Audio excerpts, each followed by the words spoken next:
Hi friends, MGS family ಲಾಗ್ಗೆ ಸ್ವಾಗತ. ಹೇಗಿದ್ದೀರಾ? I hope ಎಲ್ಲರೂ ಆರಾಮಿದ್ದೀರಾ ಅನ್ಕೋತೀನಿ. ಇವತ್ತು ಜೋಳದ ಹಿಟ್ಟಿನ ಫಡ್ಡೆ ಯಾವ ರೀತಿ ಮಾಡೋದಂತ ತೋರಿಸ್ತಾ ಇದ್ದೀನಿ. ನಾವು ಬೇಗನೆ ಫಾಸ್ಟಾಗಿ ಮಾಡ್ಕೊಳ್ಳೋಂಥ ಒಂದು ಒಳ್ಳೆ ರೆಸಿಪಿ ಅಂತಂದರೆ ತಪ್ಪಾಗಲ್ಲ. ಇದಕ್ಕೋಸ್ಕರ ನಾನು ಕೊತ್ತಂಬರಿ, ಸ್ವಲ್ಪ ಕ್ಯಾರೆಟ್ ಹೆಚ್ಚಿಟ್ಕೊಂಡಿದ್ದೆ. ಮೊದಲಿಗೆ ಜೋಳದ ಹಿಟ್ಟನ್ನು ಹಾಕ್ಕೊಳ್ತಾಯಿದ್ದೀನಿ. 1 ಕಪ್ಪು ಜೋಳದ ಹಿಟ್ಟು ಹಾಕ್ಕೊಳ್ಳಿ.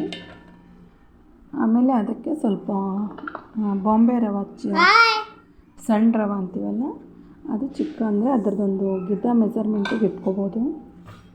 ಎರಡು ಚೆನ್ನಾಗಿ ಮಿಕ್ಸ್ ಮಾಡ್ಕೊಳ್ಳಿ. ಫಸ್ಟು ಅಂದರೆ ಜೋಳದ ಹಿಟ್ಟು ಜಾಸ್ತಿ ಇಲ್ಲಿ 1 ಕಪ್ ಜೋಳದ ಹಿಟ್ಟು ತೊಗೊಂಡಿದ್ರೆ ನಾವು ಅದರದ್ದು 1/4 ಗಾತ್ರದಲ್ಲಿ ಹಾಕ್ಕೋಬೋದಿಲ್ಲನು. ಕೊತ್ತಂಬರಿ, ಖಾರ, ಉಪ್ಪು ಮತ್ತು ಗಜ್ರಿಯನ್ನು ಹೆಚ್ಚಿಟ್ಕೊಂಡಿದ್ದೆ. ಸ್ವಲ್ಪ ಅಲ್ಲ ಬೆಳ್ಳುಳ್ಳಿ ಪೇಸ್ಟನ್ನು ಸಹ ತೆಗೆದುಕೊಂಡಿದ್ದೆ. ಹಸಿಮೆಣ್ಸಿನ್ಕಾಯಿನೂ ಯೂಸ್ ಮಾಡ್ಬೋದು, ಆದರೆ ನನ್ನ ಮಗ ಚಿಕ್ಕವನಿರೋದ್ರಿಂದ ಅವನಿಗೆ ನಾನು ಹಸಿಮೆಣ್ಸಿನ್ಕಾಯಿ ಹಾಕ್ತಿಲ್ಲ. ಒಣ ಖಾರನ ಯೂಸ್ ಮಾಡ್ತಾಯಿದ್ದೀನಿ. ಕೊತ್ತಂಬರಿ ಹಾಕಿದ್ದೀನಿ ಫಸ್ಟು. ಆಮೇಲೆ ಅದಕ್ಕೆ ಕ್ಯಾರೆಟ್, ಹೆಚ್ಚಿರೋಂಥ ಕ್ಯಾರೆಟನ್ನು ಮಿಕ್ಸ್ ಮಾಡ್ಕೊಳ್ತಾ ಇರೋದು. ಅದಕ್ಕೆ ಮತ್ತು ಖಾರ, ಉಪ್ಪು ಮತ್ತು ಸ್ವಲ್ಪ ಅಲ್ಲ ಬೆಳ್ಳುಳ್ಳಿ ಪೇಸ್ಟ್ ಆ್ಯಡ್ ಮಾಡ್ತಿದ್ದೀನಿ.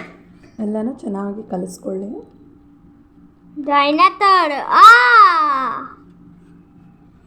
ಈ ಥರ ಚೆನ್ನಾಗಿ ಒಂದ್ಸಲ ಡ್ರೈ ಆಗಿರೋದನ್ನೇ ಚೆನ್ನಾಗಿ ಮಿಕ್ಸ್ ಮಾಡಿ ಮುಂಚೆ. ನಾನಿಲ್ಲಿ ಯಾವುದೇ ಸೋಡಾ, ಮೊಸರು ಏನನ್ನು ಯೂಸ್ ಮಾಡ್ತಾಯಿಲ್ಲ. ಕೆಲವೊಬ್ಬರು ಮೊಸರು ಕಂಪಲ್ಸರಿ ಬೇಕಂತಾರೆ, ಬಟ್ ಏನೂ ಇಲ್ಲ, ಆ ಥರ ಏನಿಲ್ಲ. ಚೆನ್ನಾಗಾಗುತ್ತೆ ನೋಡಿ ನೀವು. ಬಟ್ ತುಂಬಾ ಹೆಲ್ದಿ. ಜೋಳದ ಹಿಟ್ಟಿಂದಿರೋದ್ರಿಂದ ಹೆಲ್ತಿಗೂ ಒಳ್ಳೆಯದು. ಆಮೇಲೆ ಸ್ವಲ್ಪ ನೀರನ್ನು ಆ್ಯಡ್ ಮಾಡ್ತಾಯಿದ್ದೀನಿ. ನೀರು ಫಸ್ಟಿಗೆ ಜಾಸ್ತಿ ಹಾಕಬೇಡಿ, ನೀವು ಕಲಸಿ ಆಮೇಲೆ ನೋಡಿ ಅದು ಹಿಟ್ಟು ಯಾವ ರೀತಿ ಇದೆ ಗೊತ್ತಾಗುತ್ತಲ್ಲ, ದೋಸೆಗೆ ಎಷ್ಟು ಬೇಕು.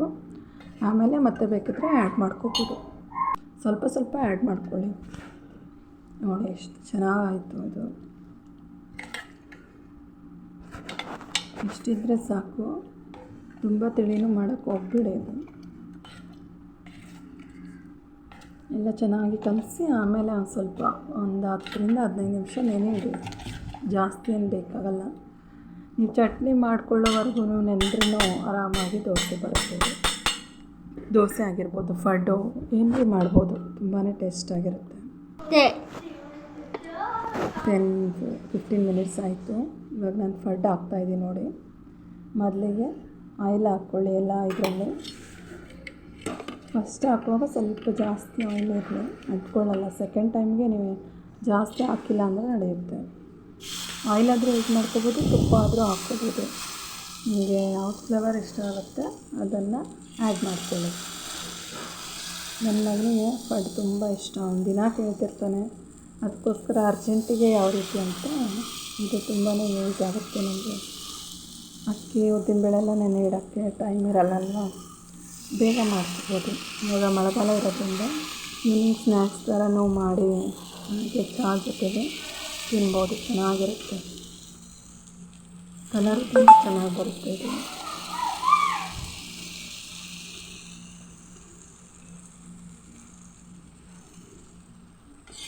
ಮಕ್ಕಳಿಗೆ ತುಂಬ ಇಷ್ಟ ಆಗುತ್ತೆ ನೋಡಿ. ಇವಾಗ ಅದು 1 ಟೈಮ್ ಪಲ್ಟಿಸ್ತಾ ಇರೋದದು. ಎಷ್ಟು ಚೆನ್ನಾಗಿ ಹೇಳ್ತಿದ್ದೆ ನೋಡಿ ಅದು.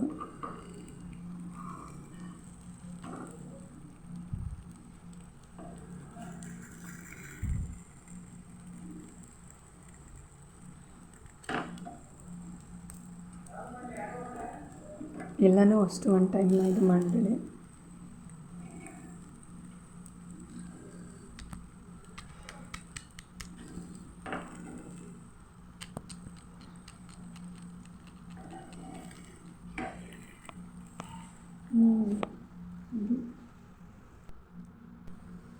ನೋಡಿ ಈ ಥರ ಎಷ್ಟು ಚೆನ್ನಾಗಿ ಬಂದಿದೆ. ಕಲರು ತುಂಬ ಚೆನ್ನಾಗಿ ಕಾಣ್ತಾ ಇದೆ.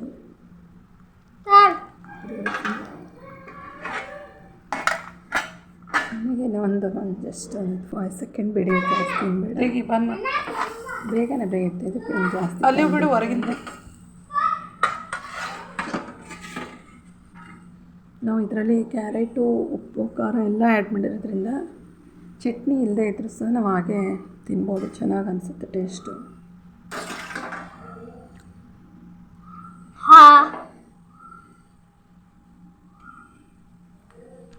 ಚೆಂದಾಗ್ಯಾವಲ್ಲ? ಹಾಯ್ ಹಾಯ್ ಟ್ರೈನ್ ನೋಡಿ ಯಾವ ಥರ ಆಗಿದೆ ಅಂತ.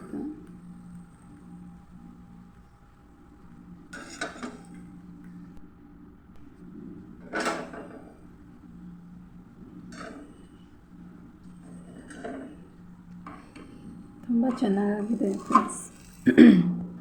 ನೀವು ಒಂದ್ಸಲ ಟ್ರೈ ಮಾಡಿ. ತುಂಬಾ ಹೆಲ್ದಿ ಫುಡ್ಡು, ಅಷ್ಟೇ ಅಲ್ಲದೆ ಬೇಗ ಮಾಡ್ಕೋಬೋದು. ಚಟ್ನಿ ಇಲ್ಲದೆ ಇದ್ದರೂ ಸಹ ನಡೆಯುತ್ತೆ ಈ ಥರ ಮಾಡೋದ್ರಿಂದ. ಹೇಳ್ರಿ.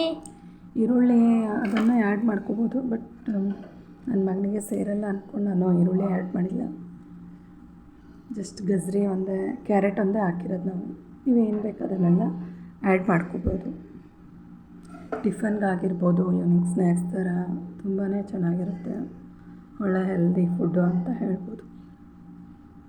ನೋಡಿ, ನಮ್ಮ ಫುಡ್ ಇಷ್ಟ ಆಗಿದ್ದರೆ ಲೈಕ್ ಮಾಡಿ, ಶೇರ್ ಮಾಡಿ. ನೀವು ಒಂದ್ಸಲ ಟ್ರೈ ಮಾಡಿ, ಕಮೆಂಟಲ್ಲಿ ತಿಳಿಸಿ ಹೇಗಿದೆ ಅಂತ. Bye friend. Okay, thank you so much. Bye friends. Bye friend.